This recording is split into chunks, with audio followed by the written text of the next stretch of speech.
kids. I had to go over, banging on his back, and throw them in there, frying them out. That's how he was. And he said it was after kids and pregnant women.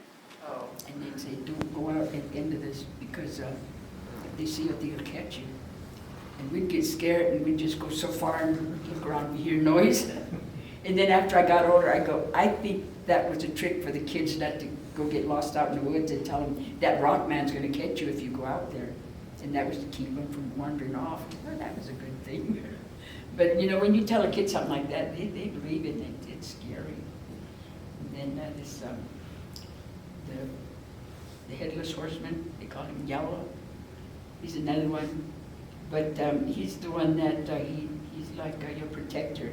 If something's going to happen, you'll see him or you'll hear him. You'll hear this horse and you'll hear this guy whistle. And my sister and I got in trouble for that. We go, if he doesn't have a head, how is he whistling, my dad? We got in trouble. Wrong thing to say. That's like your centaur that you saw. Yeah, there was a lot of little things that tell us like that. And they were scary, you know, when you were a kid. Whoa. I believe it. You had talked earlier about death within the families and such. What? What happens when somebody within the tribe dies? What happens to their personal belongings? Oh, like somebody passes away, and then 4 days after, you got to burn whatever their clothes or anything that was, you know, like their favorite thing. Maybe they had a favorite chair or some favorite suit or whatever.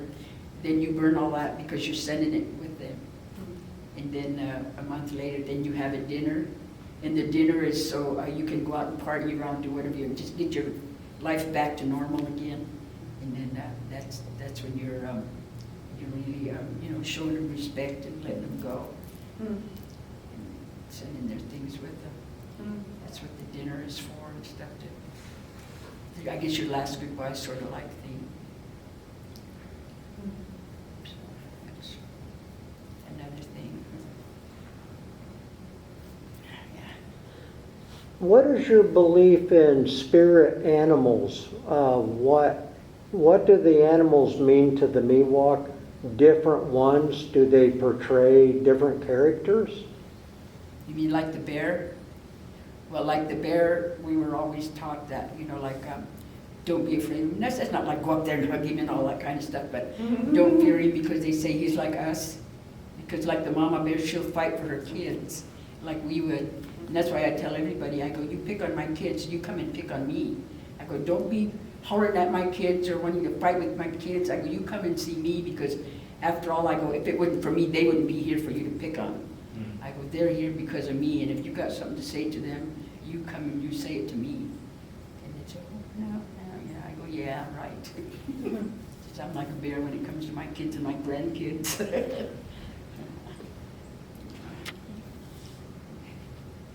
Again, I was wondering even about coyote, owl, Oh yeah. salamander. Like the owl. I used to be so deadly afraid of the owl. Every time I heard an owl, I thought he's gonna die. And then it took me a while, and like certain ways, you believe in the owl? No, you don't. Okay, like does anybody believe in the owl thing? You do? Tell us. I don't even know if it. Yeah. Okay, we believe in like the owl is the messenger. Like you hear the owl come, there's in four directions. They're bringing a message like somebody's dying. You know, they have a different sort of voice, a big old deep voice. It's like they're crying, and they're giving you this message: somebody's dying, or somebody has died. Maybe somebody got into a bad wreck or something like that. But then, if an owl comes and you hear it talking, he could be telling you it's going to rain. So you got to really understand. You know, you got to really listen to him. And if you hear this one guy talking, he's telling you it's going to rain. But if there's in the four directions, they're bringing news. They're telling each other somebody's, you know, one of your relatives or somebody's really sick. They might be dying, or they're in a, you know, maybe in a bad accident or something. And so that's why when people say, why don't owl? I go, you gotta really listen to them, you gotta really pay attention to them. And then their voice, you could hear it. So I go, you could be hearing an owl that's telling you it's gonna rain. And then the other owl that you hear, you gotta hear the four of them. There'd be one on this side, one there, each side. I go, they're the ones that the messengers that tell you, bringing you bad news. And the fox. And when my youngest son wrecked, and I heard this fox, he was screaming down over the hill. And my cousin, she goes, did you hear that fox? I go, I don't want to hear it. And they go, yeah, listen.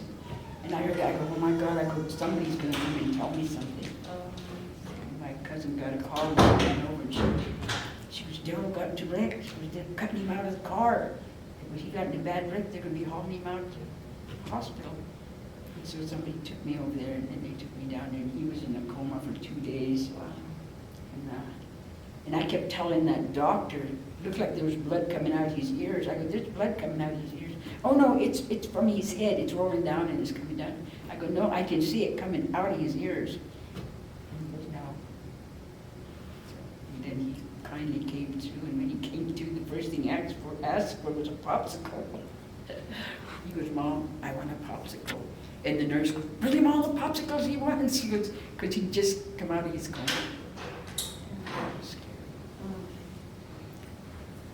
And then they'd say if you see a fox, you're supposed to turn around, take a different road, go a different direction. Because he could be another one that's giving you a sign. If you go further, something could happen to you. Some people believe it, some don't.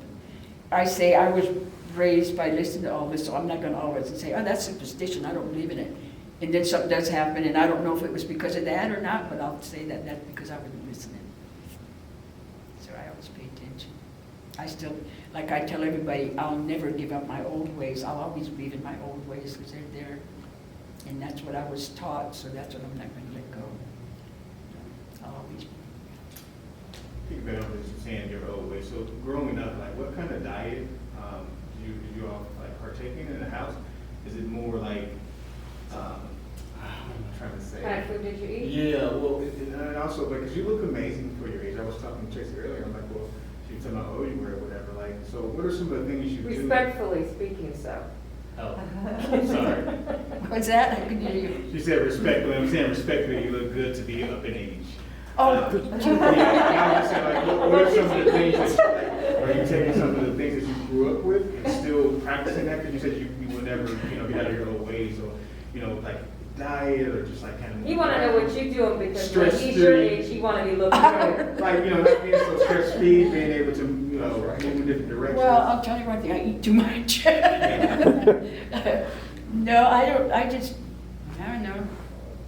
Well, I'm glad to hear that because sometimes I think that I'm not doing too good. Well, I went through a lot too. I was going to the hospital almost every weekend with my heart. Now, you know how it palpitates real fast. I'd be going like that. I could just walk, when I was staying with my youngest son then, and I lived in the bottom part of the house. I'd walk up those stairs at the top. My heart would be just pounding. I'd have to sit down. And every Friday, I'd end up in a hospital. Oh. So one of the nurses said, we're going to put your name on this bed because we know every Friday you're going to be here.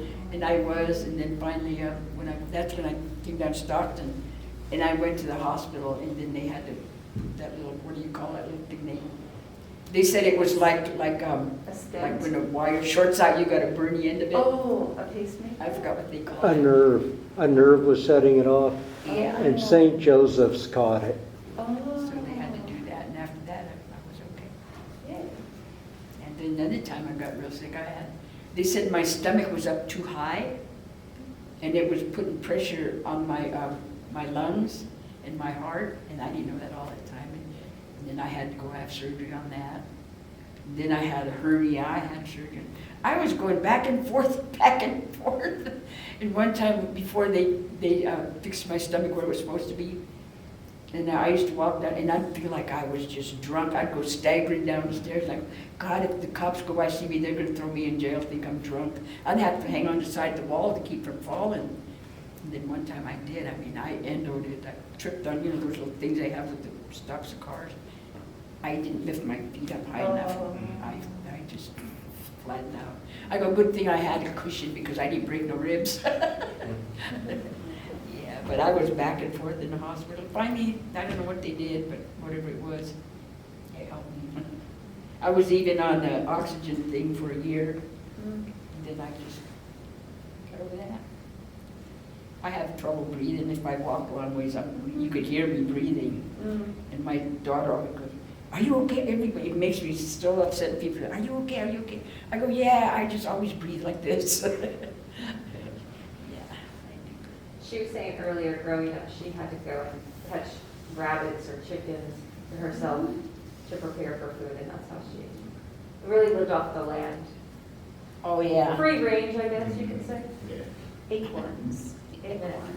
Yeah, I couldn't do that now, though. If somebody said, go out and chop a chicken's head off, I said, oh, no, are you kidding? Yeah, but it was just like you had to eat. Then hitting those poor little rabbits in the back of the head, and killing them. I'd break their little necks, hold them by their little ear and whack them back. That sounded terrible. But then I enjoyed the eating food. Yeah. Yeah, it was terrible. Then we'd have to walk a long ways to pick stuff like picking mushrooms. My mother, we went on this, we lived in Valley, and she'd walk. I mean, she would walk. And then so we'd walk way across this place in this big old rock, and it was, you know, like you have those big rocks, look like a solid wall. And then she'd lean over there and she'd pull this big old plant, and it was real thick. And when you bit into it, it was like biting into a pickle. And I could never remember the name of that. But it was real good. We'd have to walk there. And then every 1st of May, we'd have to go out to find the first Mayflower. Every year we'd have to do that. That she would always do that. And that's why I miss sometimes doing that, going out to that. She was always crazy about flowers. And anything she planted, it would grow. Anything, she'd go pull something out there, and she'd set it, even a tree, she'd set it down, and it'd start growing. I got that little habit, though I can do that. It grows whenever I feel like I want to do it. But where I'm staying, it's like we're for older people, and we're right close to each other. I don't even like going outside. Because I don't like everybody looking at me every time my door opens. Then they got a little garden for us out back. We take care of that. And all the time, I've been there for about maybe 9-10 years. I don't go out and talk to the neighbors. I don't go out and visit them. I just stay to myself. I wasn't raised that way. I go, if they talk to me, I'll talk to them. But they'll say, oh, whenever you want, just come to the house, knock at the door, and we'll let you in. I go, I wasn't raised that way. I go, I'll see you outside, I'll talk to you, but I'm not going to come to your house and bother you. So I know I'm just to myself. I like being around, you know, like doing things, like learning different things to do. I like doing it. Now my eyesight's getting a little messed up. It's starting to get blurry, and I hate that. I go, if I go blind, I don't know what I'm going to do, because I won't be able to do anything, just sit there. So sometimes, it sounds crazy, but sometimes I sit there with my eyes closed, and I see if I could do something without seeing. I did that one time, stabbed myself, and I said, no, I can't. I hate that one. I like doing all that craft work. I got all kinds of beads in my house, and anytime I want to fix something, they're there. And I just think, and I look at all my pictures on the wall when it's time for me to go. What's going to happen to all these? Are they going to be thrown in the dump? They're just going to be put away somewhere. And I go, when I just have them out here, like I can sit here and look at all of them, even if they're gone, I can look at them. And I go, then nobody's going to think that way. It's just going to be some of the pictures up there, Mom, like I have this big old eagle. It's stuffed eagle, but I made a nest out of willow. And my son, my youngest son, you know the Sundance? You know what Sundance is? You guys know what Sundance is? Okay, like you go to Nevada, and then the piercing, they take these they'd stick him in his chest, and he'd hang from a tree. And then, but he'd march around, we'd have to march around, dance around the forum.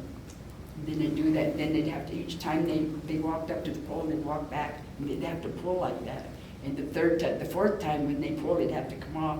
And that's the ugliest thing you'd hear when that skin pops off. It's just a loud pop, and I go, oh my God. But he'd done that, I think it was 10 years he'd done that until he had to quit because he had too many scars on his chest and his back. The last two, he'd done that with eagle claws. And now he had pierced with those. And that's why I got the eagle feet that he pierced with. I got him under this nest, and I got that stuffed eagle up there. And so I hung him up there, and then he gave the other one to his oldest brother. And I got to make a nest for him, find him a stuffed eagle and put it in there so he could hang it up. And he went through all that, and I used to go up there. I had to get in my regalia and dance around the pole for him to help with the medicine, and I still believe in it. Like anybody gets real sick, they always ask me to pray for them. Because I always call my grandparents, they were healers, they were medicine people. So I call them when I pray for people that are real sick to help them. And I always tell them, and then give them my strength. Like when my son had, he had his gallstones taken out, he was in the hospital. And I just asked, I go, because they said his heart was getting weak. And I asked my grandparents, I go, I say it in my language, I go, take my strength from my heart and give it to my son. I go, your grandson. And then he came home that night, went home, but I never asked him. I go, how was your heart, Daryl? Mildred, I was wondering, it's so commercialized now, powwows in public forum.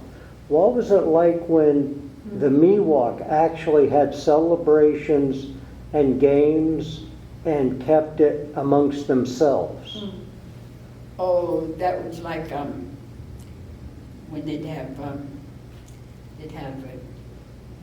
like a dinner, they'd call like a gathering, and then they'd have like hand games. Like now they call them tournaments, and my son and I are into it. We go to every one of those tournaments. This COVID started up and messed it up, and they'd always have the hand games. Like people would come from far off, and they'd all compete against each other. I don't know what they'd win, but they'd all do that. And have to feed them, and, make a bunch of food and stuff, and feed them, and give them a place to stay until it was all over. It would be 4 days. And when they'd leave, they'd let them take stuff with them. That's how they did their celebration. And people say powwow. That ain't a powwow. A powwow is like when they're getting together and talking. I think that's a movie stuff anyway. That powwow and stuff, I never heard of powwow. So they call it gatherings or get-togethers. And they'd all get together and have their little parties and do whatever they wanted. They'd probably get a little drunk too, I don't know. But they had their little parties and they all had dinners. And everybody would meet, you know, like haven't seen each other in a long time. They'd all visit around. Have a good time. You walk in long ways to get to those places though.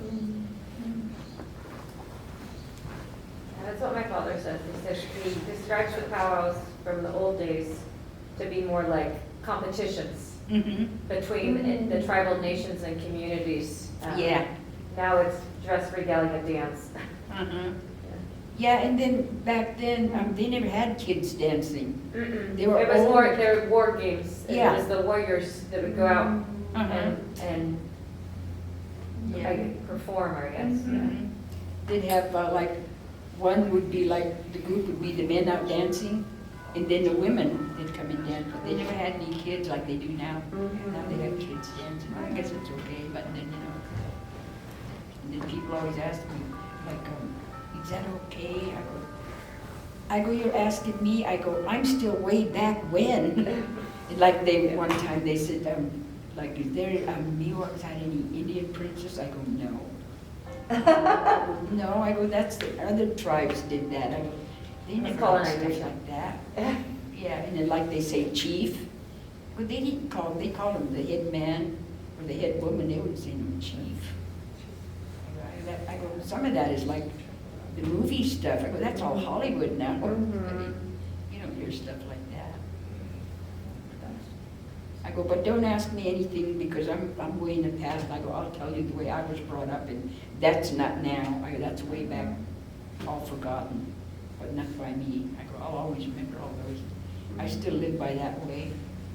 Some of the stuff people do, I just shake my head. I go, I don't believe in that. So I don't tell them, oh, I don't believe in what you're doing. I just look at them, they ask me, I go, I don't know. So you know, but they're doing their thing, and what I was taught to do, I'll never forget. And like if some of the stuff that we believed in, they'll say, oh, that's superstition. I go, to you, but I go, not to me. I go, I'll always believe in what I was told. I'll never forget it. It'll always be there with me. Even if I said, oh, I don't want to believe in that because that's way back when. I go, something had happened, then I'd think, see, I should listen. So now I won't let any of that go. Believe in it. Like when I get sick, I pray for myself. Like I ask for help. So I guess it helped, because I'm still going. Yeah. Well, Mildred, thank you so much for taking the time to travel here today and speak with us all, and of course answer all of the questions that we've been having for you. We really, really appreciate you doing so. Wondering if you could close us out with just saying, you know, goodbye in Miwok. Okay. Now? Okay. Okay. Kutapuma oksapaka neta muksuma kachanti tota hisam temikamo wangai unikam neta. So oksapa nixako. I said that I forgot what I said. I always do that. Well, I said I wanted to say goodbye to everybody that's here, and that I'll be going home to my house up in the mountains, and I wanted to thank everybody for me being here. Yeah. Thank everyone, and thank grandfather for this day for me. And when we say ho, it's like thanks. So.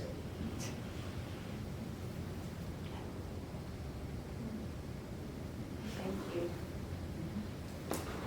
Thank you so much, Mildred. Appreciate it. And I have a little gift for you. Oh, and here, these are baskets.